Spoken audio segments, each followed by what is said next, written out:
Famille, j'espère que vous allez bien, j'espère que tout se passe pour le mieux pour vous. Et comme l'indique le titre de cette vidéo, aujourd'hui on va parler de la situation du Cameroun, notamment avec ce qui a été qualifié de samedi noir ou encore de week-end noir, avec évidemment le massacre de ces enfants qui étaient au nombre de 8, voilà, et donc qui se sont fait tuer par 9 individus qui sont rentrés dans un collège armé.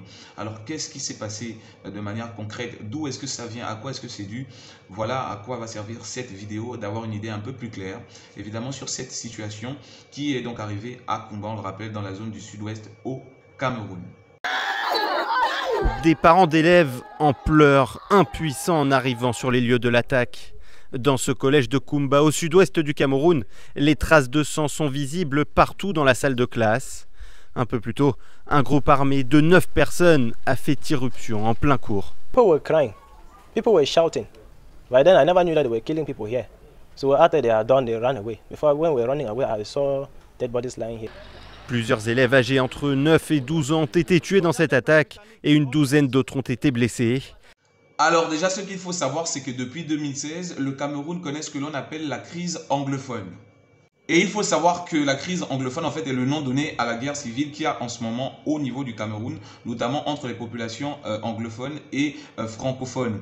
Il faut savoir que pour faire figure de jeunesse, je vais dire ça comme ça, tout part en fait à la base de revendications de la partie anglophone du Cameroun qui étaient au départ des revendications corporatistes, c'est-à-dire des revendications qui visent notamment à défendre les intérêts professionnels, je dirais, des anglophones, en fait, de la partie anglophone, on va dire ça comme ça, du Cameroun. Donc, tout partait de là. Donc, c'était des revendications des intellectuels, notamment des avocats, des enseignants, des médecins. Et par extension, c'est devenu maintenant des revendications sécessionnistes ou encore séparatistes. On vient de préciser ici que lorsque l'on parle de séparatisme ou de sécessionnisme, on parle en fait d'un acte politique visant à se séparer, visant une population à se séparer de manière volontaire de l'état initial dans lequel elle était. Vous voyez ?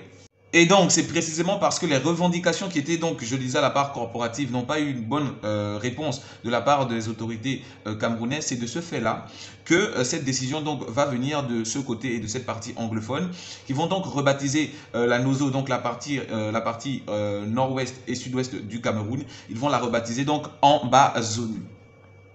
Le focus à présent, et connaissez-vous l'Ambazonie? Pour l'instant, il s'agit d'un État fantôme dans l'une des régions anglophones du Cameroun, un pays imaginaire que des sécessionnistes souhaiteraient faire vivre.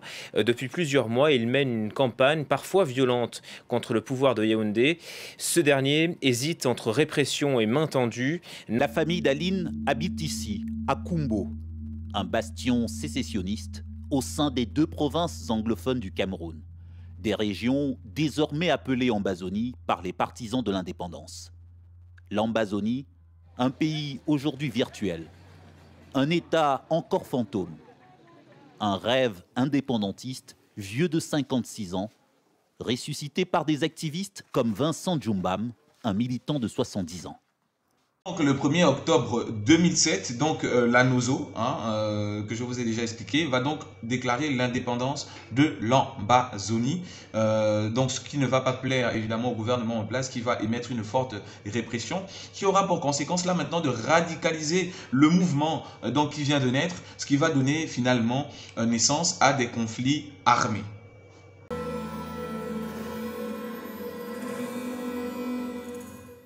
Le visage d'une enfant devenu un symbole pour les sécessionnistes anglophones du Cameroun. Aline, 14 ans, a reçu une balle dans la maison de son père le 1er octobre dernier, un jour choisi par les séparatistes camerounais pour proclamer leur république, dénommée Ambazonie. Je ne comprends pas, c'est que anglophones, francophones, en fait vous êtes tous des Camerounais. Vous êtes tous des Camerounais et le problème c'est que les revendications que vous avez en principe concernent les autorités camerounaises. Mais qu'est-ce que des pauvres enfants ont à voir avec cette situation? Comment est-ce qu'on en arrive à tuer ses frères, à tuer ses sœurs, à violer ses sœurs, à violer ses mères, à gifler, à maltraiter, à martyriser son propre sang? Parce que vous êtes tous Camerounais. Comment est-ce que vous en arrivez là, alors que vos revendications et tout ce que vous pouvez aujourd'hui en termes d'idéologie tout ce que vous pouvez incarner se dirige en principe contre les têtes pensantes, parce que ce sont les dirigeants camerounais qui peuvent vous donner vos libertés. Donc, même s'il s'agit de mettre pression sur le gouvernement, pourquoi est-ce que vous arrivez à génocider, à tuer votre propre sang? Donc aujourd'hui, que faire? Est-ce qu'il faut s'asseoir avec des personnes qui, eux, considèrent déjà la vie humaine comme étant rien, puisque on tue à tout va? Ou est-ce que vraiment c'est une problématique? Venez me dire vraiment ce que vous pensez de ça en commentaire. Moi, personnellement, je n'ai pas de réponse par rapport à cette question, parce que faire? Répondre par la répression, répondre par l'armée, évidemment, c'est ce qui se passe. Et on voit bien que des gens meurent de jour en jour. Alors là, je pense que c'est un rapport de force et on verra comment ça va se passer à l'avenir. Personnellement, j'aimerais finir cette vidéo parce que je ne vais pas aller plus loin, je vais simplement m'arrêter là en ayant une grosse pensée pour les familles qui ont été donc touchées par cette attaque. Évidemment, on le rappelle, l'attaque à Kumba dans le sud-ouest du Cameroun. Vous avez pu le voir sur les reportages des parents et les mères qui pleuraient. Une grosse pensée véritablement au peuple camerounais, parce qu'il n'y a d'ailleurs aucun mot qui puisse justifier ça.